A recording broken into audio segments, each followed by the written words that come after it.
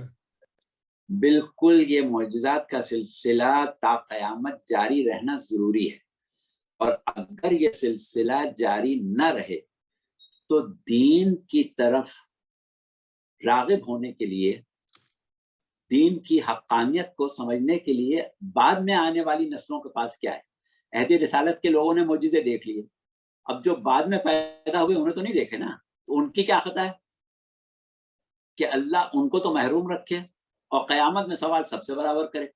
لہٰذا پروردگار عالم نے سورہ حامیم سجدہ میں بہت واضح طور پر کہہ دیا کہ سنریہم آیاتنا فی الآفاق وفی انفسہم حتی یتبین لہم انہ الحق، کہ ہم بہت جلد ان کو زمین و آسمان میں اور خود ان کے نفسوں میں اپنی آیتیں دکھا دیں گے، اور اس وقت تک دکھائیں گے جب تک کہ ان کے اوپر واضح نہ ہو جائے کہ حق یہی.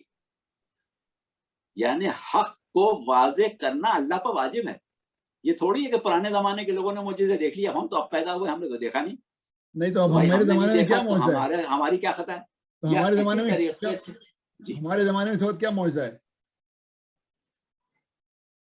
دیکھیے ہمارے زمانے میں جو معجزات ہیں، جی ہاں، اب یہ ایسا کر لیں کہ ہماری گفتگو طویل ہو گئی ہے، ہم اگلی نشست اسی مقام سے شروع کریں آپ کے اسی سوال سے کہ آج ہمارے سامنے معجزات کہاں ہیں، کیسے ظاہر ہو رہے ہیں، آیا ظاہر ہو رہے ہیں، نہیں ہو رہے ہیں، کیوں ہو رہے ہیں. اور یہ جو پروردگار عالم کا وعدہ ہے کہ ہم اتنے معجزے دکھائیں گے اور سب کو دکھائیں گے، پرانے زمانے کے لوگوں کی بات نہیں ہے.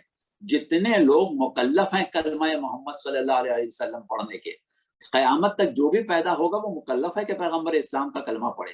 اب جو پہلے تھے انہوں نے تو معجزہ دیکھ لیا، ہم نے دیکھا نہیں، تو یہ کیسے ہمارے ساتھ انصاف تو نہیں ہوا؟ یہ اللہ ہمیں بھی معجزہ دکھائے. یہ انصاف نہیں ہے بلکہ یہ تو ناانصافی کہ رسول کی موجودگی میں ان کے باحیات ہوتے ہوئے، ان کے سامنے معجزات ہوتے ہوئے لوگ جو ہیں وہ ان پہ یقین نہیں کر رہے تھے، اور 1400 سال کے بعد اب میرے پہ یہ وہ ہے بار کہ میں رسول کو بھی مانوں، ان کے اوپر جو معجزے میں نے سنے ہیں، کتابوں میں پڑھے ہیں، قرآن میں پڑھے ہیں، ان کو بھی میں مانوں، اور مجھے کوئی معجزہ نہ نظر آئے اس وقت. وہ معجزے کے بارے میں آپ بتائیں گے اگلے پروگرام میں. جی ہاں، یہی تو ناانصافی ہو جائے گی نا، تو ہمیں تو معجزہ نظر آنا چاہیے. ہمیں تو وہی میں کہہ رہا ہوں نا، اگر مجھے امام ہی نظر نہیں آ رہا میرا تو اس کا معجزہ کیا؟ اللہ نے وعدہ کیا کہ سنریہم آیاتنا فی الآفاق وفی انفسہم حتی یتبین لہم انہ الحق، ہم تو دکھاتے رہیں گے معجزے، اور تم کو اب اس وقت تک دکھائیں گے جب تک کہ حق واضح نہ ہو جائے. اب یہ اور بات ہے کہ ہم نہ مانیں، لیکن حق کو ہمارے اوپر واضح کرنا اللہ کے لیے ضروری ہے. سورہ نمل میں ایک عجیب آیت ہے, وَقُلِ الْحَمْدُ لِلَّهِ سَيُرِيكُمْ آيَاتِهِ فَتَعْرِفُونَهَا, کہ اے رسول آپ کہہ دیجئے کہ ہم تو سب اللہ کے لیے ہے اور بہت جلد وہ تمہیں اپنی آیتیں دکھائے گا, یعنی معجزے دکھائے گا, آیتیں دکھائے گا, اور وہ ایسی آیتیں ہوں گی جنہیں تم پہچانتے ہو. اب دیکھیں قرآن کی آیتوں کو آدمی پہچانتا نہیں ہے, پہچانتا کس کو ہے؟ شکلوں کو پہچانتا ہے, انسانوں کو پہچانتا ہے. کچھ انسان ہیں جن کو آیتیں کہا گیا, جیسا کہ ہم نے وہ سورہ یونس کی آیت پڑھی تھی کہ وَيَقُولُونَ لَوْلَا أُنزِلَ عَلَيْهِ آیَةٌ مِّن رَّبِّهِ فَقُلْ إِنَّمَا الْغَيْبُ لِلَّهِ فَانتَظِرُوا إِنِّي مَعَكُم مِّنَ الْمُنتَظِرِينَ. تم بھی انتظار کرو, ہم بھی انتظار کر رہے ہیں, آیت تو آئے گی. تو ایسی آیتیں, ایسے معجزات تو پروردگار عالم نے رکھے ہیں اور وعدہ کیا. وہ کون سی آیتیں ہیں جو آئیں جن کے لیے اللہ امت سے کہہ رہا ہے کہ تم پہچان لو گے؟ ابھی نہیں آئیں, وہ آئیں گی ہمارے سامنے تو ہم پہچان لیں گے. لیکن مولانا میری بات گزارش سنیے نا, جو امام زمانہ کی غیبت میں جانے کے بعد سے آج تک جن کا انتقال ہو گیا, وہ کیسے دیکھیں گے وہ معجزہ, وہ آیت کیسے دیکھیں گے, وہ انتظار کیسے کریں گے؟ دیکھیے ہم رات دن معجزات دیکھتے ہیں اور یہ تسلسل معجزات جاری و ساری ہے. پروردگار عالم نے یہ ضروری سمجھا کہ ہر زمانے میں اپنی ہدایت کو اسی طرح جاری رکھے, اسی پوری آب و تاب کے ساتھ جاری رکھے جو پیغمبر اسلام کے زمانے میں تھی. جیسا کہ ہم نے اس میں نبوت کی تقریروں میں کہا تھا یا امامت کی ابتدائی تقریروں میں کہا تھا کہ اگر پیغمبر اسلام کے زمانے میں آنے والی ہدایت کی آب و تاب آپ کے بعد کم ہونا شروع ہو جائے اور گھٹتے گھٹتے ختم ہو جائے تو پھر ختم نبوت کیسے واقع ہوگا؟ ختم نبوت تو جبھی واقع ہوگا کہ آپ کی نبوت کی آب و تاب ختم ہی نہ ہو, تاکہ دوسرے نبی کی ضرورت ہی پیش نہ آئے. تو وہ آب و تاب امامت کے ذریعے قائم ہے اور امامت کے ذریعے تسلسل معجزات قائم ہے. اب اس میں ہم اس وقت صرف ایک جملہ کہہ دیں جس کی تفصیل انشاءاللہ. سال سے تو غیب امام ہی غیب ہے, تو معجزہ کہاں سے نظر آئے گا اس کا؟ بات یہ ہے کہ دیکھیے, ایک تو امام غائب ہونے کے باوجود امام کے معجزات بہت زیادہ ہیں. ہمارے ایک بڑے مشہور عالم ہیں سید ہاشم بہرانی, انہوں نے ایک کتاب تصنیف کی ہے مدینۃ المعاجز, معجزوں کا شہر. اس میں 14 معصومین علیہم السلام کے اور ان ہستیوں کے کہ جو ان سے وابستہ ہیں معجزات کا تذکرہ کیا ہے. اس میں امام زمانہ کے بہت معجزات بیان کیے ہیں, اور ہم یا آپ یا وہ لوگ کہ جو امام کی غیبت کے باوجود امام کو حاضر ناظر سمجھتے ہیں, اور امام کی غیبت کا مطلب امام کی غیبت نہیں سمجھتے بلکہ اپنی نظر کا قصور سمجھتے ہیں. وہ امام کے وجود کو اس طرح محسوس کرتے ہیں کہ اپنے وجود سے زیادہ ہم امام کے وجود کو محسوس کرتے ہیں. اور کس طرح محسوس کرتے ہیں؟ وہ معجزات اور آیات کے ذریعے ہی محسوس کرتے ہیں. اور اس کے بعد ایک چیز اور ہے کہ امام کی غیبت کی وجہ سے, کیونکہ فیض امامت اتمام تک نہیں پہنچا ہے جب تک ظہور نہ ہو جائے, اس لیے پروردگار عالم نے بھی ایک عجیب اہتمام کیا ہے کہ ایک امام کا انتخاب کر کے اس کی شہادت کو حیات بنا دیا. اور سید الشہداء امام حسین علیہ السلام کی شہادت سے لے کے اور آج تک بلکہ امام کے ظہور تک پروردگار عالم نے کربلا کو معجزہ بنا دیا. خون حسین کو اتنا تازہ کر دیا کہ جہاں کہیں خاک کربلا ہو روز عاشورہ وہ خون سے رنگین ہو جاتی. اور اس طریقے سے